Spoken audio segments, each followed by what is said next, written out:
Morning, everybody. Yeah, I have had a little bit of coffee. We need to give you something. Thank you for attending the inaugural 2023 meeting of the Finance Committee. We're going to be going over the proposed budget for fiscal year 23 and 24 this morning. I know Joe, yeah, we've got, are you where you want to be as far as digitally? Ready to go. In about.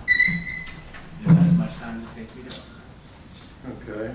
And Mr. Beazle will be here. He's in a meeting right next door, so.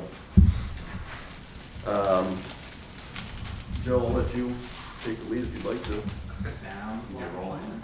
Should we do roll call? Yes. We've got quorum. Mr. Strange? Here. Mr. Henry? Here? Mr. Beazle is here somewhere. Will. That's it. That's it. Thank you.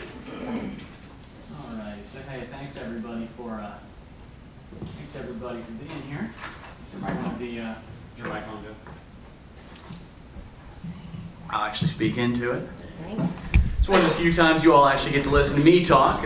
Normally I sit through all the council meetings and stay as quiet as possible, but this is one of the couple meetings where you all get to hear me talk about numbers, which I know everybody finds fascinating. Absolutely fascinating.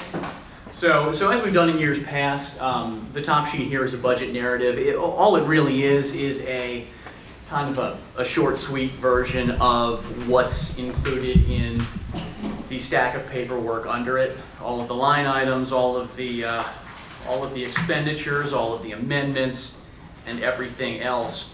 So what I'll really do at this point is just a quick rundown of that narrative, and naturally at any point if there are any questions, feel free to stop me. I'm happy to elaborate, happy to expound, explain anything you all need. So I'll just go ahead and start running through it here. Hey Joe, I didn't tell you ahead of time. Let me say a couple things real quick. Happily. We have a new software program that council approved last year that we'll be implementing, and it'll be live here in the middle of July to start the new fiscal year. So there are a lot of changes to this budget that are going to make some of the numbers appear inaccurate, in addition to just ARPA funds in general. So I shouldn't say inaccurate, but it's just going to be some changes. So if you see a large increase here, it's either ARPA or probably a change in fund. We're going to be continuing to make some changes over the next couple years. Once we get this program going, it's going to help us really kind of narrow down the budgets that certain department heads are in charge of. Right now, there's fire and police are pretty easy, but we've got all the other funds that multiple department heads kind of manage, and it's much easier when, as a department head, to have your fund. So a lot of it's going to be some reorganization moving forward. So just kind of understand that as we're going here, that a lot of that has just been the kind of me coming in, getting comfortable with the budget, and trying to, Joe has been trying to streamline this every year, so it's a lot of that streamline, but also trying to get everything kind of organized a little better, and we don't know all of it yet, so it's going to take a couple years to kind of get everything the way we want it, but that's just kind of an overview of why a lot of this stuff has kind of changed as compared to normal. And Matt, if you don't mind, just high level, for those who aren't familiar, can you just quickly explain the purpose of today's meeting? I mean, we're going to get the presentation. It's a great opportunity to lay eyes on the budget for the first time, ask questions. If there's any issues, things that maybe we're missing, or things that we have budgeted currently that maybe we shouldn't, we can discuss those. But moving forward, the next couple of months, what's that look like for us? Yeah, great. So yeah, this meeting is really for council, the finance committee, to review the mayor's budget. The mayor's got the proposed budget. The mayor, council can ask questions, see where things are, make sure everything we've talked about previously. I mean, a lot of this stuff we've already discussed and kind of got direction from council already. But just to be able to kind of spot check that, see if there's anything we may have missed, things that we need to include, things that we may need to take out. So that's kind of the role of the finance committee, and then the finance committee will make a recommendation to the rest of council. Past that, our June 5th would be the first Monday in June is set by ordinance to have the first reading of the budget, and then the second reading would be 19 June. That's the standard June council meeting, and that's where theoretically would be the second reading and approval of the budget. That way, July 1st, staff can start executing the budget and all the programs that have been laid out in the budget. So that's kind of the overview.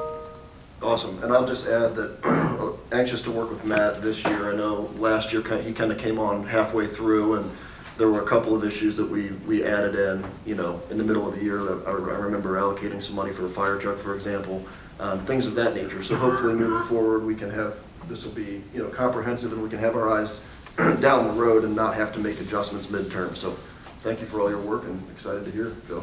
Yeah, that is certainly the intention, to get this tightened up to the point where we're not coming to everybody in the middle of the year and asking for any additional money.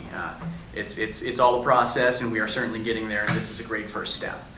So really, just to start from the top of the budget summary, total general fund revenue actually is slated to increase 5.2% to just a shade over $15 million. These are our operating revenues specifically, so our tax revenues, our normal revenues. That equates to about a $750,000 increase in those revenues.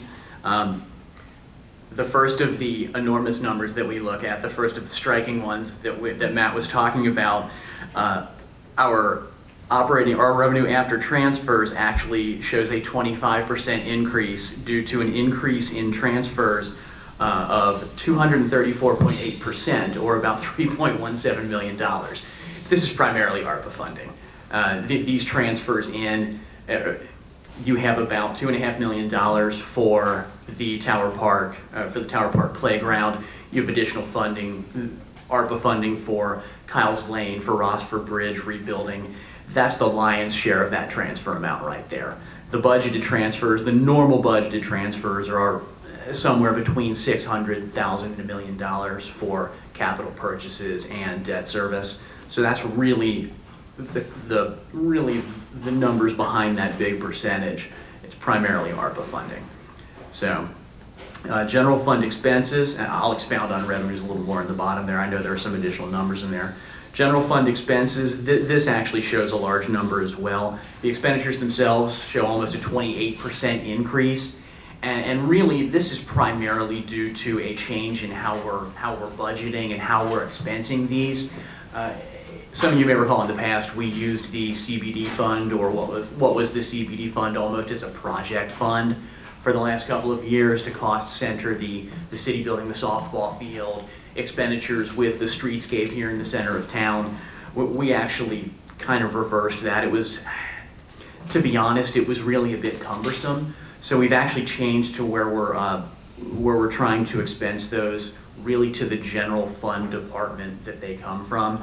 As a result, you have $2.5–3 million that is actually being expensed to the Parks Fund that would have otherwise been in CBD. So that really explains the large increase. There is, again, another $2.5–3 million in ARPA funding that we're spending in the general fund as opposed to the CBD fund. So really, the expenditures, when you take that out, really don't show a significant increase. So this does assume an increase in base pay for all employees.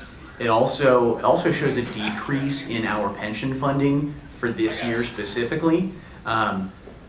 Hazardous duty pension contributions went down from 49% to about 43.5%, and non-hazardous went from about 26% to about 23%. So savings on this is more than $300,000. So we really do see a large pension savings this year. Now, naturally, I'll caution everybody that that's this year. We don't necessarily know where pension's going in the future. It's been a bit of a crapshoot, for lack of a better term.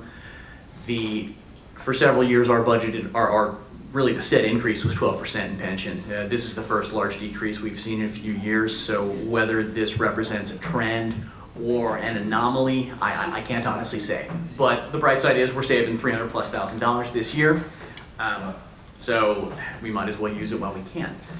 Transfers out from the general fund increased by $105,000. Honestly, it's capital expenditures, so that's a pretty small increase in the grand scheme of things. Revenue specifics. This does assume the standard 4% increase in property taxes, taking the compensating rate plus 4%. That number to the city of Fort Thomas only means about $230,000. So traditionally, it's been only enough to really cover pension increases or cover health insurance increases or cover, the normal budgeted operating increases because, we all know that everything costs more as opposed to less. The rest of the specifics there show really what we've been trending towards over the last couple of years, and those of you who've been on the committee or have been around have heard me say it.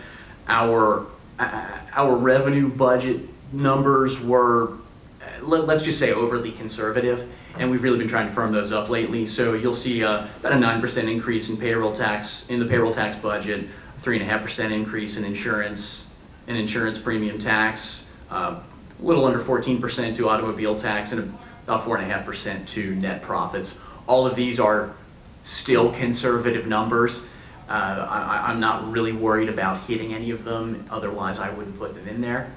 But they do represent numbers that are far closer to the actuals than we had been in the past. So what that really does is gives us a better idea of what we're really bringing in, what we can really spend, which is always positive. Can I ask you a quick question, Joe? Sure. On the decrease in the pension contribution. So obviously we don't know what that's going to look like down the road, but it's probably safe to assume that that's not a trend. Hypothetically speaking, I mean, it's hard to plan ahead when you don't know what's going to happen there. But let's say, what if next year we've got a substantial increase, and then so you've got some of that is paid for from the compensating rate plus 4%. Mm-hmm. But if it goes beyond that, where does that money come from at that point? Obviously, it's a decision we can make, but is there a chance that that's a risk if we have a significant increase in the pension contribution? There is a chance that that's a risk. However, I can tell you on the revenue side, we're still a little conservative, and the usual pension increase, that 10-12% pension increase, was about $200,000.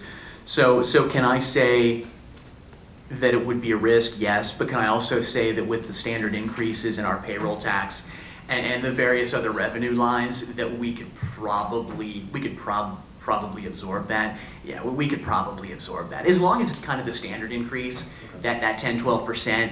We weathered it pretty well while that was the normal course of business. So I'm not really worried about weathering it in this point going forward. And honestly, the state hasn't really shown a lot of indications that they would ever go more than that 10-12% increase.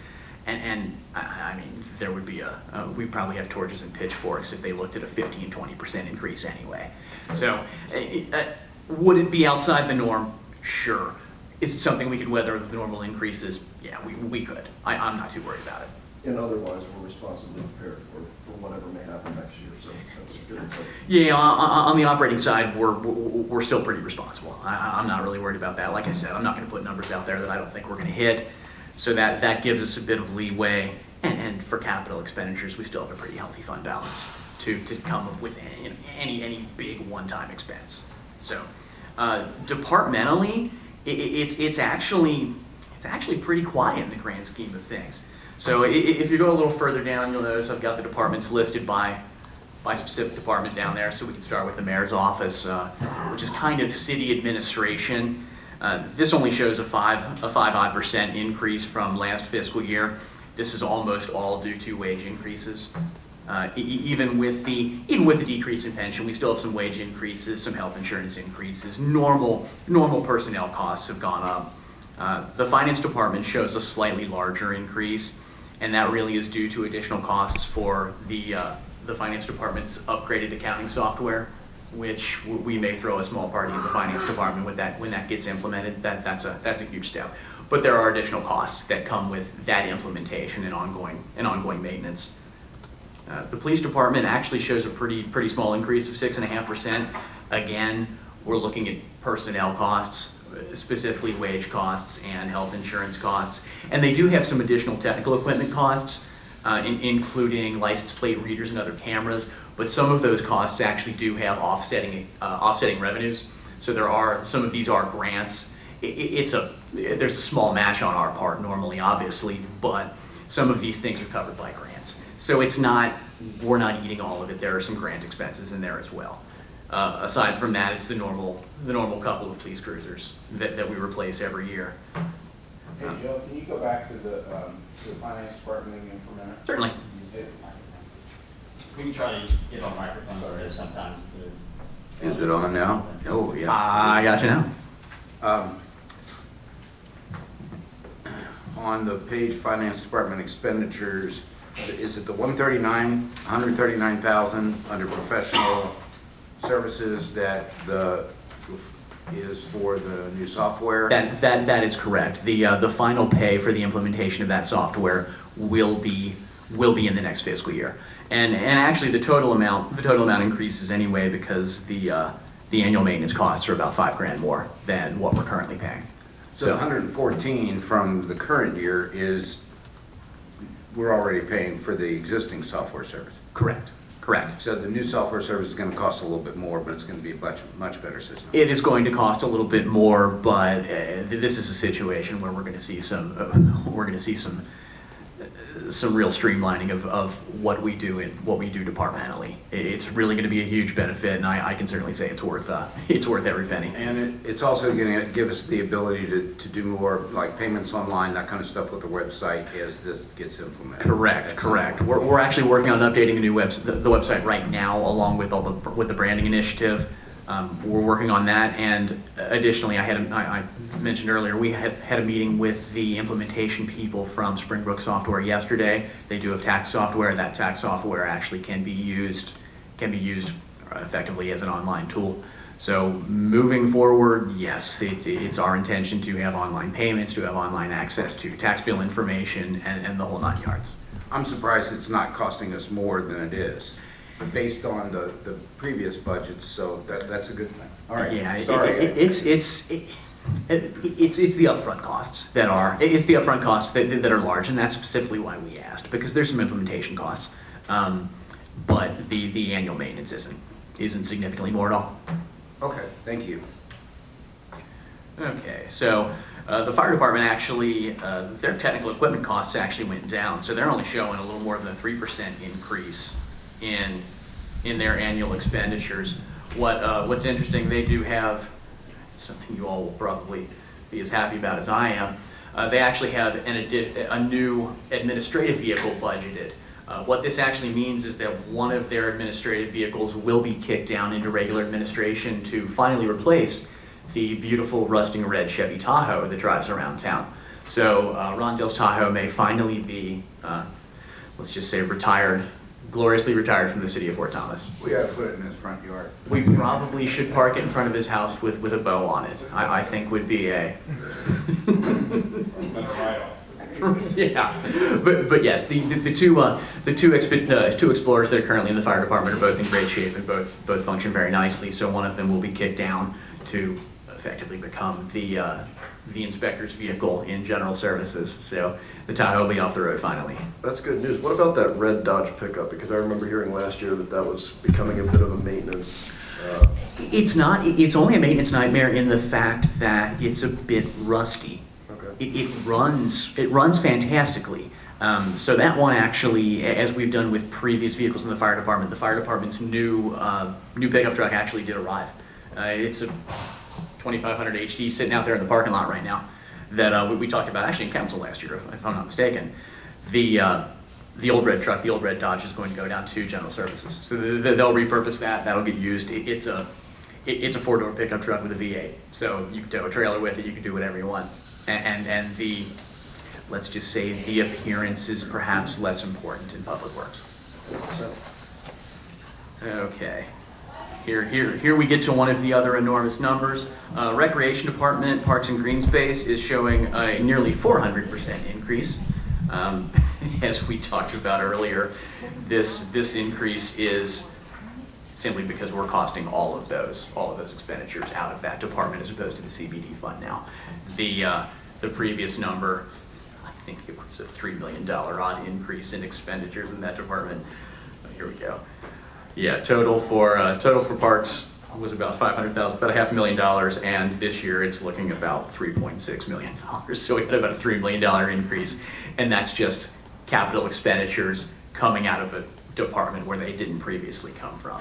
Again, it's all ARPA funding, so it doesn't represent anything earth-shaking, except that we move some numbers from one fund to another.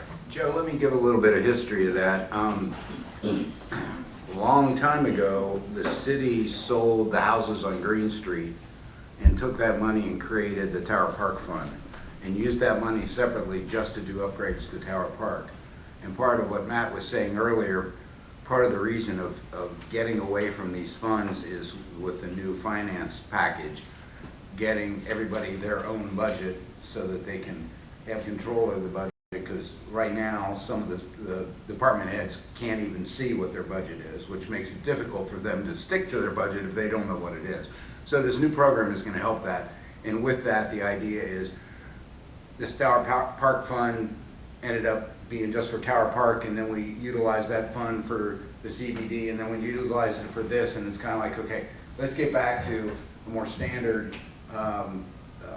method of accounting, and that will match this new program. Right. So And that's why instead of being in the Tower Park Fund or the CBD fund that got renamed, is now expensed in there for the upgrade to the Tower Park Playground. And that CBD fund is a good example of department heads or different individuals not being able to budget correctly. That CBD fund actually included, over the last couple of years, it actually included the Alexander Circle roadway.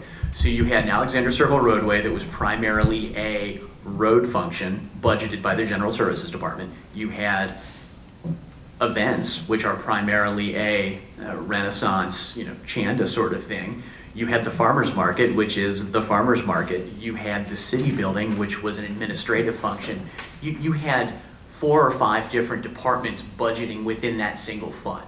As a result, it was tough. It really, as I said, was a bit cumbersome. So getting back to the more standard method of doing this and really dovetailing it with the implementation of the new software just makes far too much sense for everybody.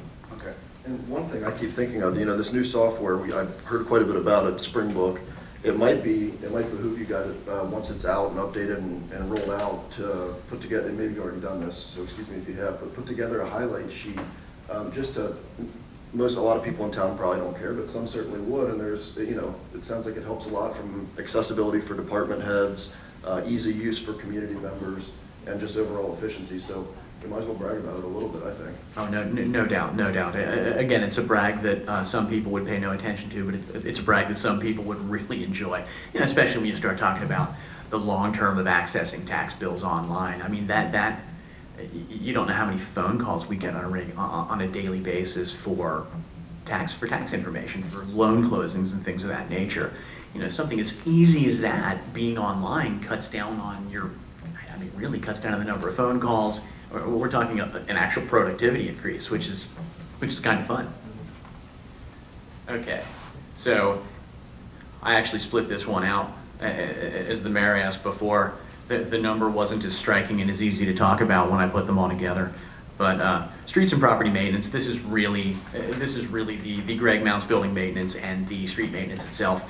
That showed actually less than a 3% increase. We actually had a decrease in technical equipment there. They bought a couple of trucks over the last couple of years, and that's not, they didn't have any this year. So we have our big purchases listed, a crack seal machine, another leaf vac, and an X-Mark mower, really some standard things. We've been replacing our leaf vacs over the last couple of years. We run 2 of them. We replace our X-Marks on a regular basis as they get a little long in the tooth. And the crack seal machine, apparently, I think it was constructed by our own people, possibly in upwards of 20 years ago, and it just doesn't work anymore. So some needed replacements, let's say. So that's really the general fund in a nutshell.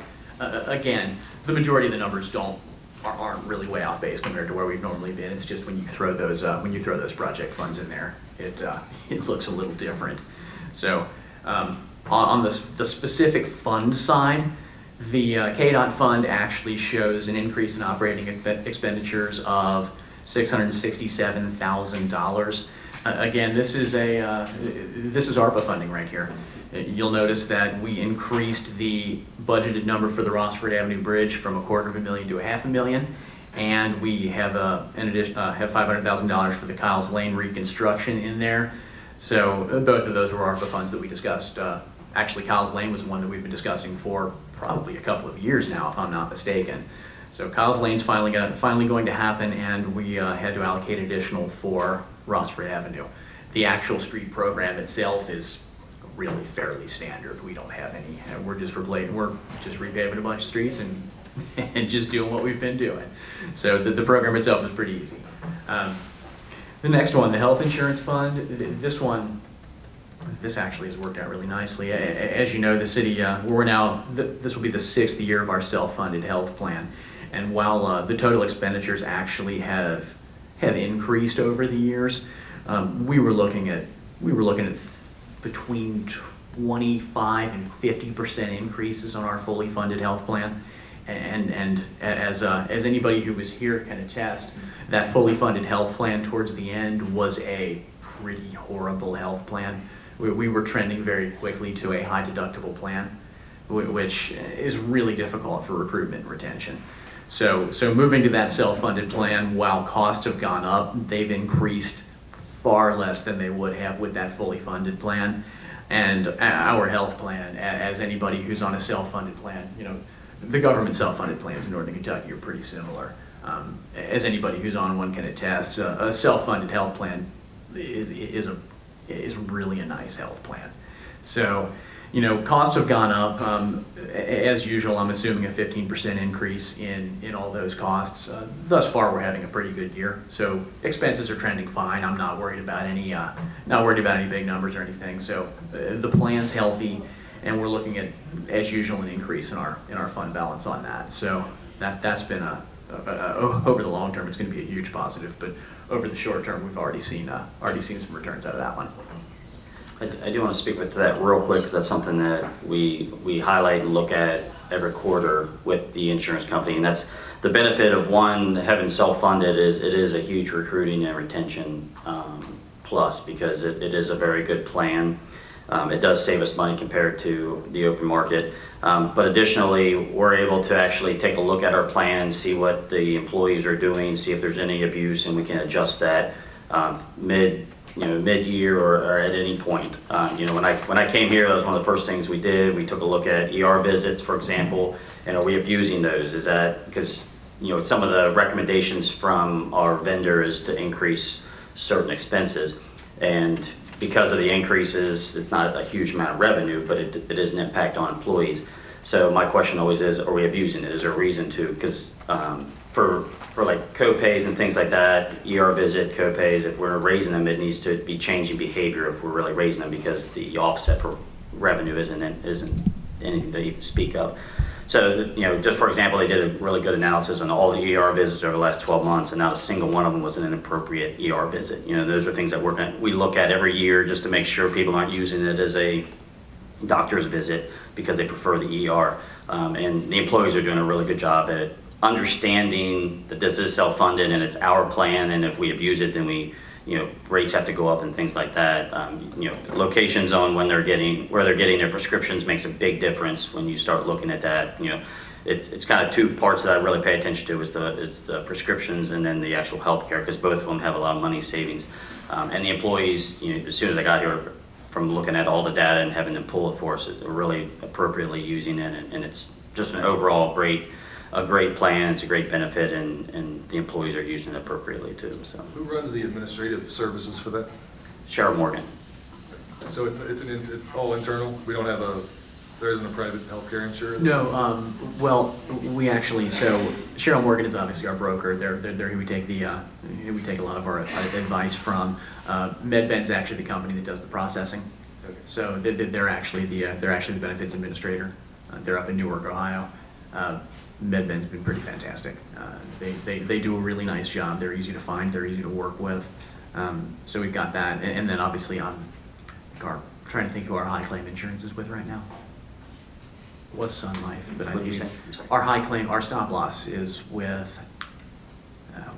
Lisa Stam from Cheryl Morgan will slap me if I ask her, because I'm supposed to know this. But our high claim insurance is we obviously have to have a stop loss insurance for any unforeseen thing, and really that stop loss insurance is almost the only increase we see on a regular basis. Naturally, those renewals you're going to pay more for a renewal, but that's usually the only increase we see. Our our actual costs, our actual expenses have stayed pretty manageable.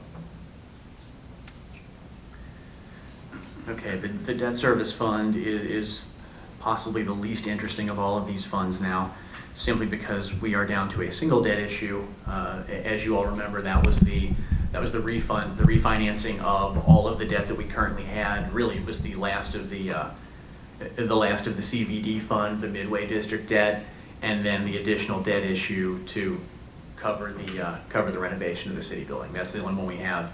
And as the mayor likes to mention, we were actually able to refinance the debt, refinance our outstanding debt, issue additional debt for the city building.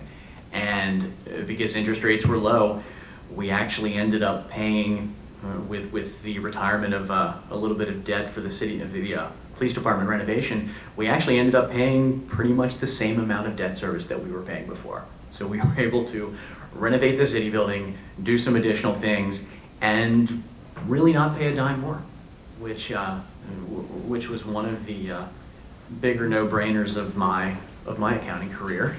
that we can do all of this for no additional money, no additional expenses. That was an easy one.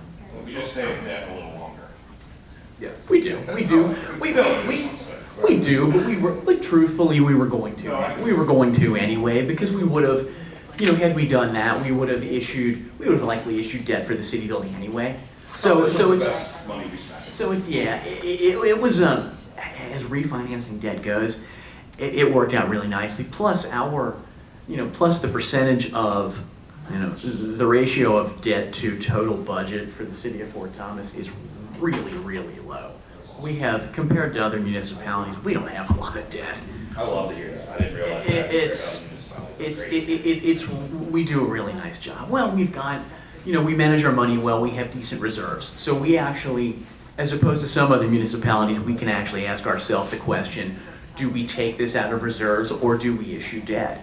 And in a lot of cases, certainly a lot of cases since I've been here, we've said, we have the money in the bank, let's use that. This was an instance where interest rates were low enough, the numbers all made sense, that we issued some debt. I love to hear that. I'm glad you said that. 'Cause that's What's the term on the debt? It's a 30-year bond. 30-year bond? Yeah. Well, I'm talking about a perfect storm. I mean, to be able to refinance at the time that we did, we wouldn't be able to do that today. And obviously, the financial situation is because we've got a historical track record of being very financially responsible. And so we're Well, I remember when we had this discussion a couple years ago about, hey, what else can we do at this rate to make sure we stay under? I mean, it was a Right. very smart move, yeah. So was that 2021, probably? Yeah, it was around 2021. Actually, yeah, it was. Actually, specifically, it was actually during fiscal year 21-22. So, say around December of that year, December 21. Yeah, rates were far, far, far lower. Okay, so the next one's the CBD fund, and this is the one that obviously we've talked about kind of redoing how we expense things here. The CBD funds total expenditures for 23-24 are $3+ million less than they were. Now this is one where our amended budget's actually gone up a couple few $100,000. Our goal at this point, we have the opportunity to actually finish all of the projects that were coming out of the CBD fund. The city building, streetscape renovations, the softball field, all of those should be finished, completed, shut down by June 30th, which means that we can start next fiscal year pretty much with a clean slate as far as the CBD fund goes. Using it as the event and farmers market fund that it primarily should be used as. So that's. Can you explain the $3 million decrease? That was so what we did, and that was and Ron really liked having all those projects. So it was really a Ron thing. We put all those projects in that fund. So what we really did was, through operating transfers, we just artificially propped up that fund to cost center all of those projects. And So that was just because other projects were under that umbrella?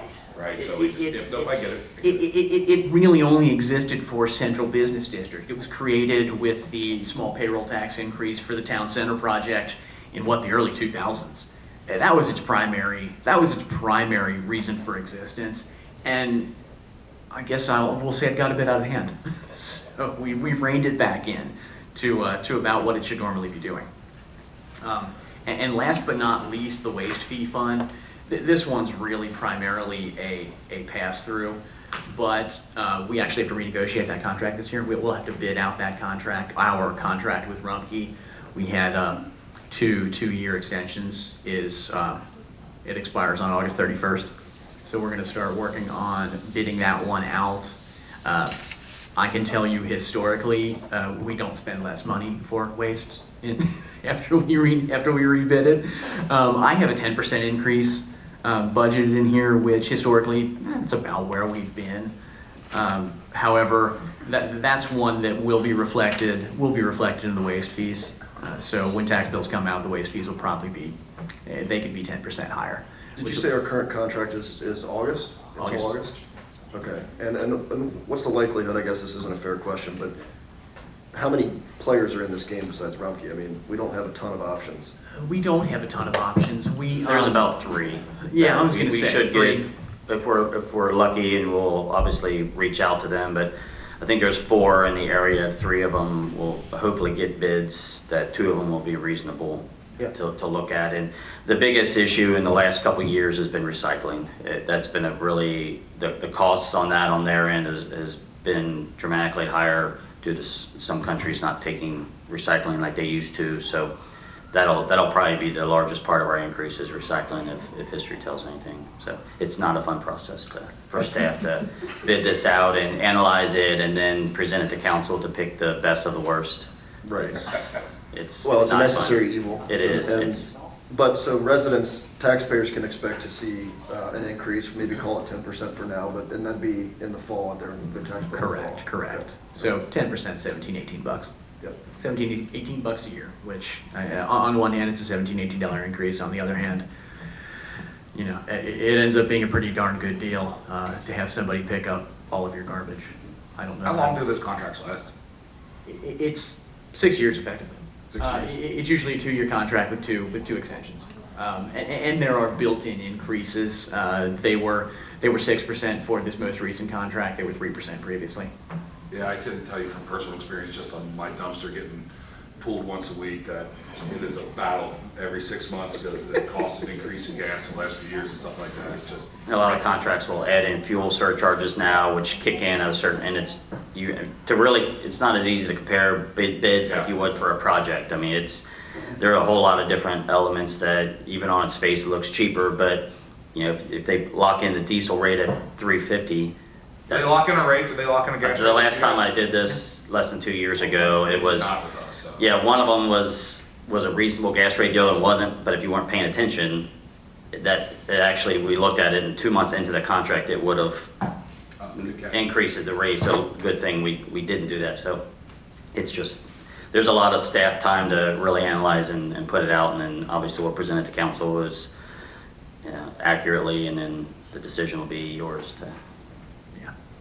Exactly like you said, pick the best of the worst. It is a necessary evil, and it is what it is. It's a hell of a nice service for our city, though. I mean, Well- not They quite. do a nice job. And that's really They the go above and thing. beyond. When you look at some other surrounding cities, I mean, there are many places have limits on what you can put out, when you can put it out, and all these things. Rumpke darn near takes everything you put on the curb if you put it out there correctly. Yeah, you have to wrap your mattresses. Yeah, you have to bundle. If you trim some shrubbery, you have to bundle it into a manageable package. But if you do those couple of things, they will take almost anything, which is, they do it in a few places in northern Kentucky, but it's really when you get outside of this area that you find that, there are places that you get a garbage can. You better fill it. And if you have anything more, well, you better hope you have less garbage next week. Ben, I think you make a good point. I think people don't realize how hard those guys work. I want to, if anybody's watching this, like, the guys that come around, I can tell you from experience, I have a lot of Rumpke guys that pull into my convenience store because I have a big parking lot, and they come there almost, 3 times a week to eat. They are the kindest people. They work hard, and the people that come to my house and I see them and talk to them, man, they really are, I should thank them. I mean, I think you make a good point. They do a great job here, and it's not an easy job, weather related, and they pick up everything. So I think you guys make very good points. They do. So that's really the entire thing in a nutshell. It's really not, there really isn't a lot of craziness in here. Thankfully, all these projects that we have going on right now, those will all come to a close. With the addition of new accounting software, we should be able to really tighten this thing up to the point where we have a good handle on everything. Especially we get other department heads involved in the budgeting process and the expenditure process that takes place. We'll be in a really nice place, and that's from the accounting perspective, from the finance guy's perspective, that's really a positive. So I don't know if you all have any questions or anything else to add. I don't know, Matt, if you want to touch upon this sheet or not. Yeah, I did put out just how much ARPA we actually received, just all in one document for council to kind of take a look at that. And then all the current expenses that we are planning to expend by the end of this next budget. So hopefully, which will be good for especially Joe, that we can be able to expend it all in a single budget, so reporting is much easier for him. But luckily, we've had some really good projects that'll fit those categories. So I have a couple questions and a little statement. So what was inflation last year overall? Do you know what the overall inflation across the line? Gosh, what did it end up being? 6-8%? Something in that neck of the woods, or what was COLA, it? yeah, between COLA and CPI, it was high 8s. I know COLA was high 8s. What was the original budget for the city building? Do we have a final budget yet? What it cost us? Original budget for the city building was, 6 million, something like that? yeah, it was about 5.5. Right. It was about 5.5, with some additional, let's just say there We were. went through a bad time when we were doing this. Well, There was a lot of increases. bad timing, and what you really have to look at is there were some additional things we did that we probably should have done. Actually, I was joking. I was joking this morning that we finally replaced the finance director's 1968 original desk. So we got some new furniture, some of it You necessary. can see his desk, but you could later replace it. It's covered. The old one's still downstairs if you want to see it. We actually have some of our computer equipment on it down in the radio room. It's really funny. So some of that furniture expense wasn't built in there. Some of it was necessary, obviously, especially when you look at the administrative wing, because I think we the building's got couldn't beautiful. reuse them. Yeah, I think people should know what it costs. Yeah, it came in closer to 6 than 5.5, and really. I was expecting 7, to be honest with you. No, actually, it actually came in really well. We were pretty shrewd when it came to some of the contracts. A couple of the subcontractors were starting to come in. Let's just say after they sharpened their pencils and crunched their numbers, they were going to charge us a heck of a lot more than they were previously. We dumped them and went to the second highest. And in both cases, it worked out very well for our costs. Yeah. So we were really shrewd as far as negotiating that, and I mean just overall, it really was a fairly well run project. Well, I think this We was didn't one of have the any greatest. huge changes, Yeah. and that's the good thing. I just think this was an overall great project. We already invested so much in the center of town and around town that this is the center of the town, and it's very important for people to come in here for the first time to understand what we want to offer as a city. Yeah, you know what I mean? So I think it's probably the most important piece in our town. So I really want to thank Matt over there, though. I don't think people realize how antiquated our last program was that Joe was dealing with. And one of the first things he brought to our attention was the accounting program. And, I think for years we always mentioned the word budget, but were we really budgeting? I mean, it's hard to make a budget for a city because programs and costs and how far out you have to project things. I couldn't be happier that we're moving forward and bringing things up to where we should be in 2023. And I think Joe brought a good thing to light. We keep seeing rebranding over and over again, but it's really just bringing us up to speed, right? He said today that we are going to use this program through the rebranding to update our website and get everybody online and get easier access. So rebranding wasn't necessarily the way we want to emphasize it. It's really just bringing us up to speed, right? Bringing everybody together and bringing us up to 2023. Getting to make somewhere things closer done. to somewhere So closer to the 21st century. yeah, so when people look at the cost, don't look at the overall cost as just a symbol on a flag or the front of the building. It really is bringing us up to that. And I really want to thank Matt for, I really do. I mean, I think it's awesome, and I'm looking forward to line items and us trying to stick to those line items if we can. But I understand that sometimes you can't, but I think it's amazing to be here where we are right now. So, Joe, would you describe what are the town center projects? The original town center project. Just what it is. I'm just curious. So that was. Oh, is that just that specific line there? Yeah. Oh, that's realistically that town center line. Here, I'll make sure. It's 58, right? That is Yeah.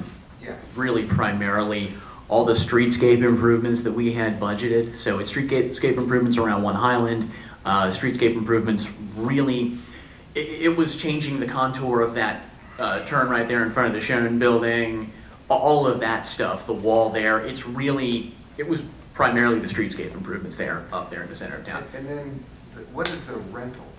Do we have to rent something from, or is that just rental equipment? Oh, the town center rental? Yeah.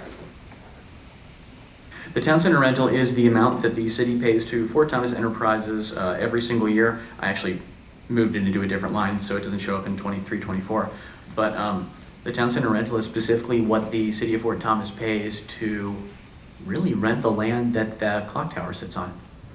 Oh, okay. That was negotiated many years ago. Yeah, it's actually owned by Fort Thomas Enterprises. It was Bud Pope that negotiated it. I mean, how 25 years ago? Before me. Right. I mean, Which doesn't happen often, does it, Which I've seen more of that more around town. They actually built the tower. oh no, we actually built the tower. They actually own the land. I did not know that. From what I gather, from what I've heard, Bud Pogue was a shrewd negotiator. It is really the best way to put that. Like a sell a ketchup popsicle to a guy in white gloves kind of negotiator. Yeah, Andy, good questions, and if anyone has other, obviously we'll need some time to digest all this, and I'm Obviously. sure there'll be some additional questions for Joe and Matt, but fire away if you've got lines that you see that are, okay. It's Yeah, all Matt, great. what's the- It's all great, Jeff. Sorry, the Wi-Fi kicked me home, so I had to restart everybody. Hey, start over, Jeff. Yeah, let's do this. Round two. Welcome to the 2023 Finance Committee round. I could hear it again. Actually, Joe, there's one other thing I forgot. Sure. And I might know the answer, but I'm just curious. In the general fund, parks and green space, under other expenditures, the electric doubled 2021, 2022. And That's just moving. What that one is basically just getting all of these things under one expenditure line. Also, additionally, I'd be lying if I said we could pick out what electric is actually going to cost in various different things. You know, that encompasses all of the lighting, all the softball field lighting, the tennis park lighting, the tennis court lighting, all of that stuff. That one's a shot in the dark. But the increases really stem from, we used to have all of the different electric bills broken out for the softball field separately, the tennis court separately, various other things separately. I lumped them all together. So any fluctuation in that number is partly because of that, and partly because it's pretty much completely unpredictable in some cases.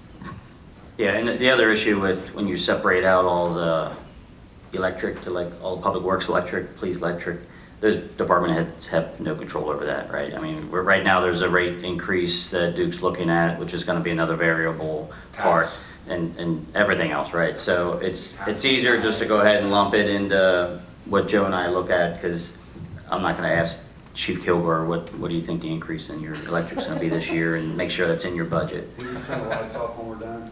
Yeah, I mean, that's really the idea. Air conditioning up to 4 degrees. So you'll also see, Andy, if you look under property management, the electric service there is similar as well, because I did kind of the same thing. I lumped it all together. Yeah, we used to, it was, that's the funny thing, and I think Matt having just gotten here and having less experience with it, shakes his head when I tell him that what this is already represents a paring down of the number of line items, of departments, of everything. This is pared down from where it was when I started, and it's been an ongoing process. Do you notice, this is, maybe I'm just being nosy here, but do you notice a difference in the electric bill at the city building now than versus before? If you take the tax out and other things, I know there's been some increases, because we went to all LED and we did a lot of things like that. I'm just curious if it made a difference. It's a bigger building too, so It's a slightly larger building, and honestly, I just see the pants were pretty similar, but the project's not over yet. So what I'd be curious to see is almost, HVAC systems more efficient, all right. that kind of stuff like that. But that's really, they're just kind of getting that online at this Okay. point, as Chief Kilgore will speak to. So Matt, on your first expense line item on the ARPA sheet you put together, what is that exactly? That's part of the ARPA rules that you're allowed to take $1 million worth of revenues for our site cities for loss of revenues during the COVID time. So that was just a kind of a blanket $1 million that we were able to put into our revenue. Yeah. Yeah, no questions asked. Right. So what was the total increased revenues after transfers, 25%, but that includes the ARPA? What would it have been without the ARPA? Minus the ARPA, 5.2. I was gonna say it would have been about 5%. Which is pretty typical, right? Yeah. Okay. And that's it, when you pull out all these projects and all the stuff that we've been working on an ongoing basis, it's really similar to where we've been. Yeah. Some of the big ticket items that are obviously the parks, Tower Park, and then the ARPA funds coming in. So Yeah. Tower Park going out, ARPA funds coming in, so that. Right. I'm going to tee one up, and if it's not the appropriate time to talk about it, just let me know. But are we going to discuss the General Thomas statue? Do we want to have a conversation? Yeah, that's what's on my screen right now, Oh. that the mayor reminded me of. So that's one thing that we did include in this budget. Again, council can discuss this at the next meeting or in June, whatever is most appropriate for council. I just clicked off though because of another question. It is included? It is included in this budget. That's the $125,000 that we've included to finish the General Thomas statue that was planned to go, I guess it started in 2018 and got delayed due to certain civil issues around the United States, and then between COVID, and it kind of got halted multiple times. So, it was a program or a project that was started from citizens. I think they raised a little over $50,000. My email yesterday, the day before, said about $70,000, but I think it's closer to $55,000 is what was raised now that I look at it. And then now that we're at where we have, the statue is actually done in clay, and then it's been molded right now. It just needs to have that finishing of taking it to the foundry to have it bronzed and then installed next to the tower. So it'll be on the other side of the entrance to Tower Park. There's a mezzanine, patio, whatever you want to call it there, that's already been planned. It's already actually part of the Tower Park playground plan, which again, in that email, I wasn't sure, so just to be safe, I said it wasn't, but it is already a part of that plan in the cost already.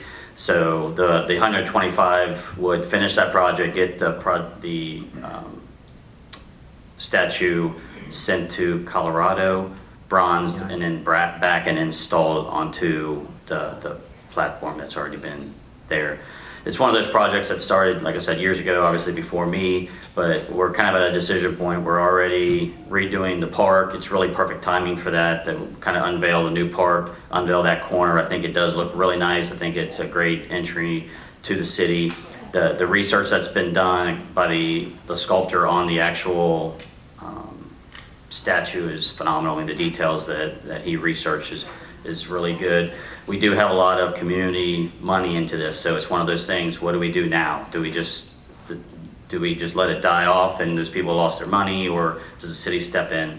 And that's kind of where we're at this decision point now, which is why we included in the budget, just to get council's approval to move forward on that. It's a 6-month out process once we, push go on it to get it to the foundry and have it bronze and then returned, which will fall in real nicely with the Tower Park upgrade as well.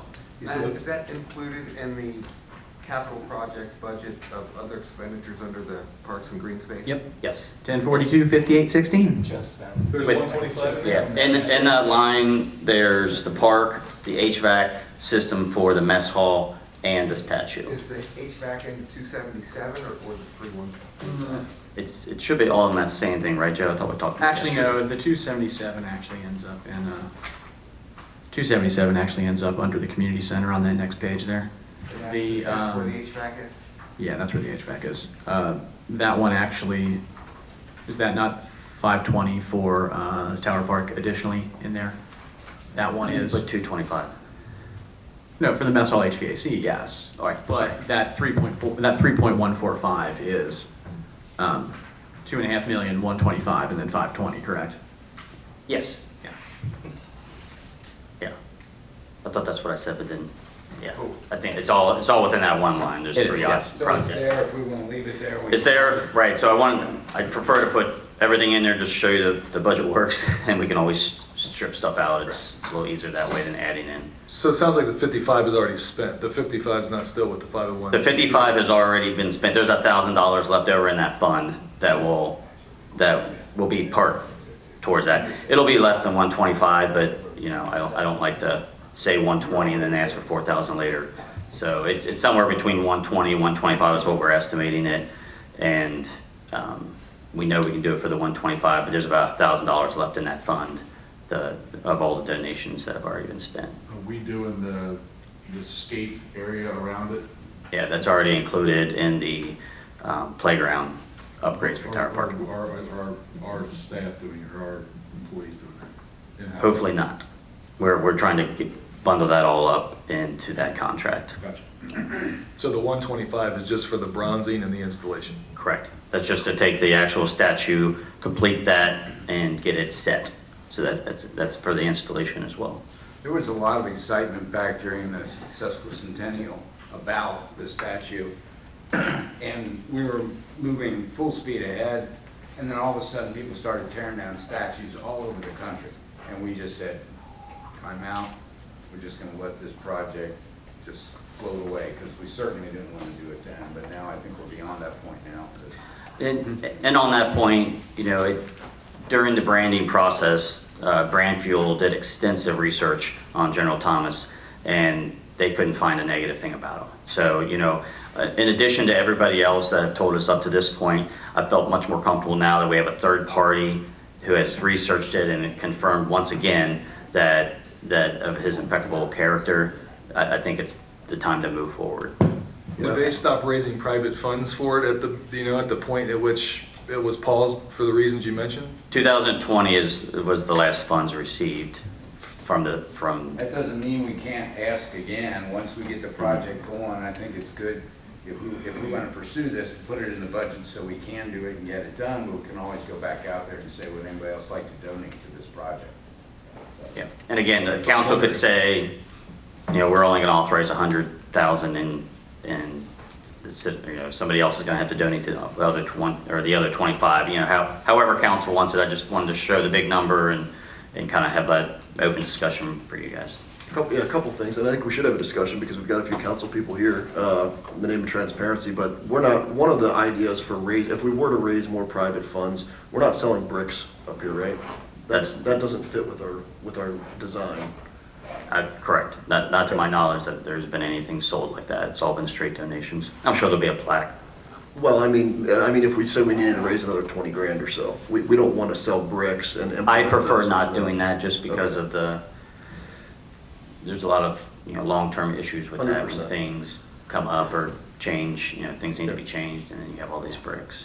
Well, what are your thoughts, concerns? You know, I'm inclined to leave this in the budget for now, and obviously we can digest it after today's meeting, but curious what you guys think. I mean, I personally liked the project when they first did it originally.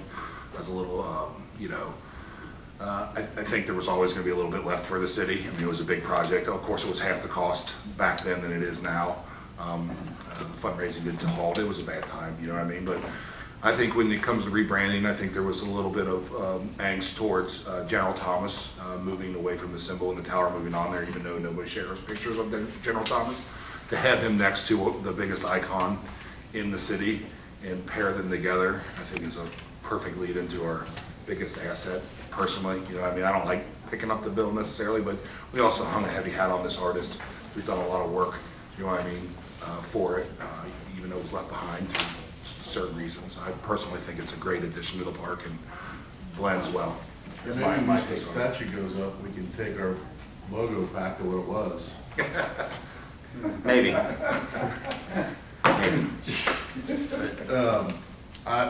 Timing wise, I think it's perfect with moving forward with the Yeah. park.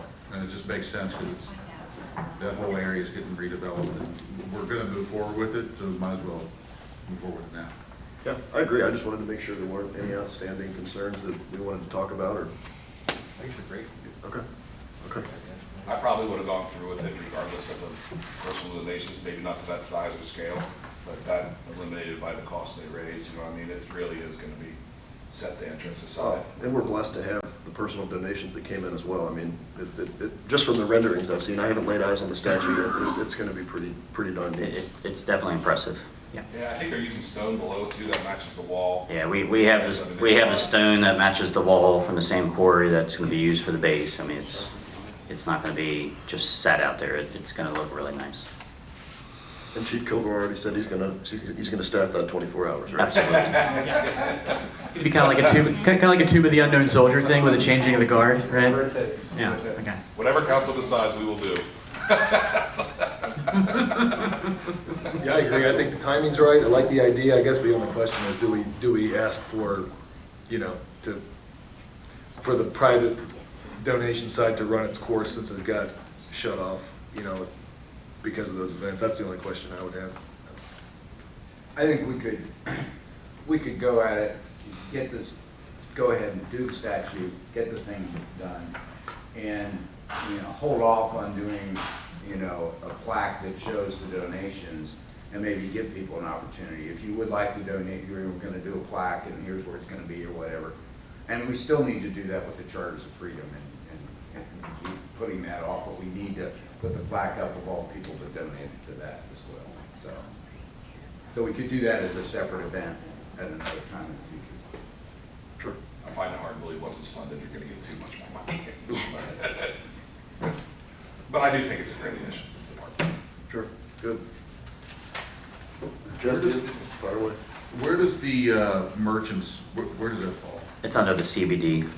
So we explained in the beginning, a lot of the larger changes is just because of reorganizing some of the expenses here, and we're taking out the large projects that used to be the CBD fund and actually putting them into, you know, for example, the Tower Park is actually in the parks budget as opposed to just CBD. So the CBD itself will be made up of merchants. Joe, you have it here. Made up mostly of merchants, farmers market, and events. Yeah, that's really big. It's basically events in the farmer's market.